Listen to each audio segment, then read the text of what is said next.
시장을 움직이는 마켓 브라더스. 네, 안녕하세요. 반갑습니다. 자, 먼저 셀트리온 종목을 보도록 하겠습니다. 자, 셀트리온은 워낙에 실적이 서프라이즈를 발표를 연이어서 하고 있는 그런 어떤 상황에서 자, 실적이 받쳐주면 결국에는 주가에 대한 방향성이 장기적으로는 실적에 수렴한다. 이런 점을 알고가 있죠. 하지만 주가에 있어서는 좀 눌려줌의 어떤 기간이 조금은 다소 길어지는 그런 어떤 모습을 보여주고 있지만 아직까지 기술적으로 살펴보면 이러한 어떤 장기 평선들의 정배열을 이루고 있는 그러한 어떤 모습을 보여주고 있습니다. 그렇기 때문에 자, 이러한 어떤 힘의 세기는 결국엔 상방에 있다라고 말씀을 드릴 수 있겠고요. 결국에는 자, 코로나 여파로 위기를 기회 삼는 그러한 어떤 기업이 셀트리온이다. 이렇게 말씀드리도록 하겠습니다. 그래서 뭐 상대적으로 다른 바이오 기업에 비해서 상승에 대한 탄력도가 그동안 뭐 조금은 미비했다. 하지만 그 미비함이 결국에는 다시 이 모양새를 이루면서 뭐 주봉 상황을 살펴보면요. 결국에는 자, 이러한 어떤 10주선 라인의 트랙 이후 다시 상방으로 나아갈 수 있는 그러한 저력이 있는 기업이다. 기술적으로 봐도 이런 어떤 양봉의 밀집의 모습, 이런 모습을 봤을 때 상방으로 앞으로 치고 나갈 가능성 뭐 충분히 있다라는 점을 말씀드리고 싶네요. 자, 현대차 종목을 보면요. 현대차 종목을 보면 참 마음이 편안합니다. 그 이유는 바로 이 자산 가치 대비 현저히 저평가되어 있는 상황에서 뭐 주가가 올랐다고 하지만 그리 오른 게 그렇게 많지 않습니다. 올라도 앞으로 자산 가치에 비해서 현저히 저평가되어 있는 구간이기 때문에 자, 기술적으로 보면 올랐다고 생각할 수도 있겠지만 결국에는 다시금 더 오를 상승 여력은 충분히 있다라는 점을 설명드리고 싶네요. 자, 월봉 상황을 살펴보면 자, 저항선에 대한 부분은 일정 부분 맞았지만 월봉의 이 이전에 그 차정 장세 때 강력한 슈팅이 나왔던 부분을 비교하면 뭐 오른 게 뭐 거의 없다시피 하죠. 요 부분을 올랐지만 차정 때는 이만큼 올랐던 그런 어떤 부분입니다. 결국에는 자, 주가가 앞으로 더 치고 나갈 가능성, 밸류에 대한 부분이 앞으로 더 높기 때문에 현재 상황도 저평가의 상황은 분명하다.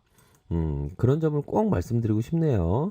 자, 다시 한번, 자, 추세대가 상승 추세대에서 살짝 꺾이는 모습이 나타났지만, 주 추세가 꺾였냐? 전혀 아니다. 이런 점을 말씀드리고 싶네요. 현대차가 앞으로 더 치고 나갈 가능성 높다. 이런 점을 설명드리도록 하겠고요. 자, 한국전력 종목을 보도록 하겠습니다. 한국전력 하면, 자, 그동안에 굉장히 눌려있던 시간들이 많았습니다. 자, 다른 여타의 대형주 비교해서는 전혀 앞으로 치고 못 나간 그러한 어떤 상황이지만 반대로 생각하면 실적이 굉장히 좋게 나오는데도 불구하고 주가가 움직이지 못하고 있다라는 것은 절대 저평가의 가능성에 대한 부분이 충분히 있죠. 사실이 절대 저평가고요. 그런 어떤 상황에서 그 저평가의 해소 국면은 반드시 온다. 저평가의 해소 국면 바로 주가가 올라가면서 탄력적인 모습을 보여줄 때는 오히려 더 저평가의 해소 국면이다. 이렇게 생각을 하셔야 될 것 같고요. 오히려 더 현재 이런 어떤 눌려주고 있는 51선을 맞닿고 있는 현재 상황이 오히려 더 저평가 상황은 분명하다. 자, 한국전력은 뭐 그리 뭐 잃을 자리가 아니죠. 오히려 더 얻을 자리가 더 크고 잃을 자리는 전혀 없는 그런 어떤 상황이라고 볼 수 있겠습니다. 멀리 보면서 투자하는 사람에게서의 이 현재 주가적인 위치는 굉장히 박앤세일이 분명하다라는 점을 말씀드리고 싶고요. 자, SK텔레콤이 다시 한번 재차 반등세가 나와주고 있는 상황이고요. 자, 주주 환원 정책에 대한 기대감 거의 뭐 3천억에서 한 4천억 가량 패시브 자금도 유입될 수 있는 가능성에 대한 부분이 증권가에서 나오고 있는 상황에서 자, 결국에는 이러한 어떤 급락 이후에 급락은 코로나의 그 사태 때 오히려 더 위기를 기회 삼을 수 있는 그런 어떤 구간이었고요. 다시 한번 주가가 상승세의 모습이 나타나 주면서 이러한 행보권 이후 다시 재차 강력한 상승에 대한 모습을 나타내 줄 수 있는 가능성 높다. 특히나 뭐 배당도 고배당을 실시하고 있죠. 배당에 대한 부분 한번 살펴볼까요? 자, 배당에 대한 부분을 살펴보면요.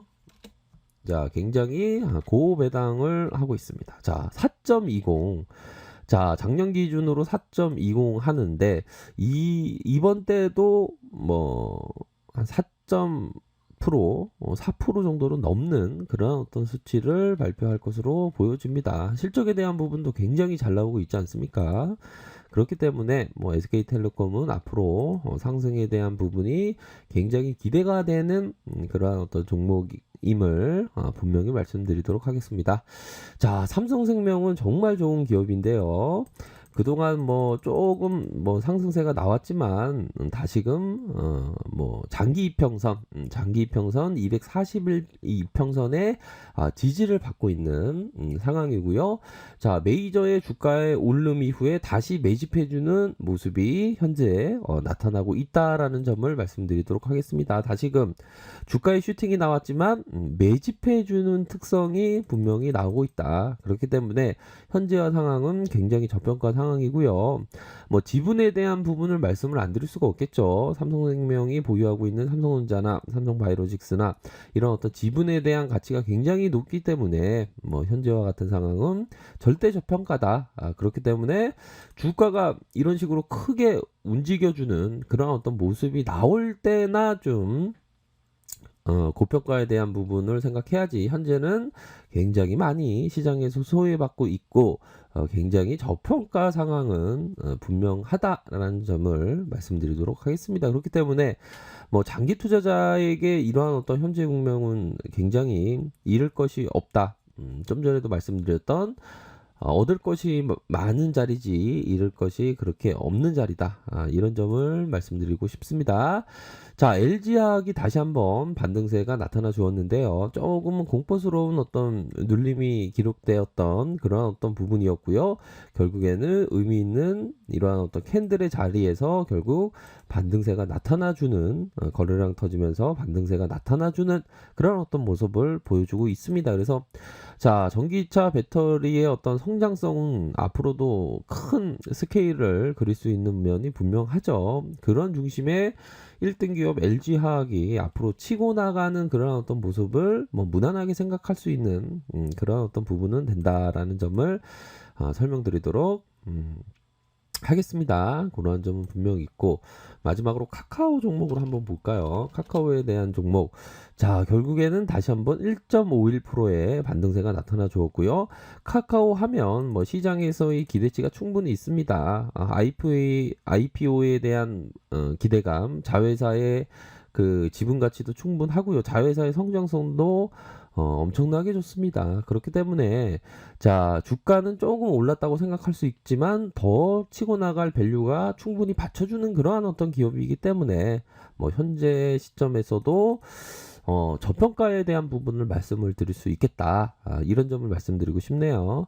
우리가 보면 뭐 주가가 눌려줄 때 저평가냐 아니냐 이게 굉장히 중요한데 현재 카카오 또한 주가가 올라와 있는 상황은 맞지만 현재도 미래가치 대비 저평가의 상황은 분명하다. 이런 점을 설명드리도록 하겠습니다.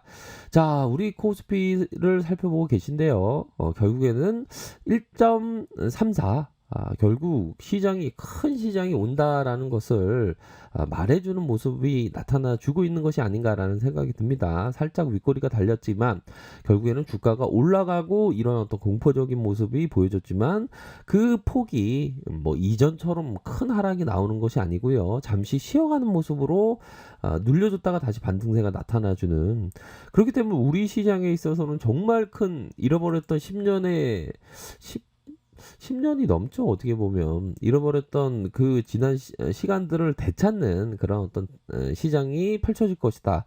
아마도 유례를 찾아볼 수 없는 가장 큰 시장이 이번 시장이 되지 않을까라는 생각이 많이 들어요.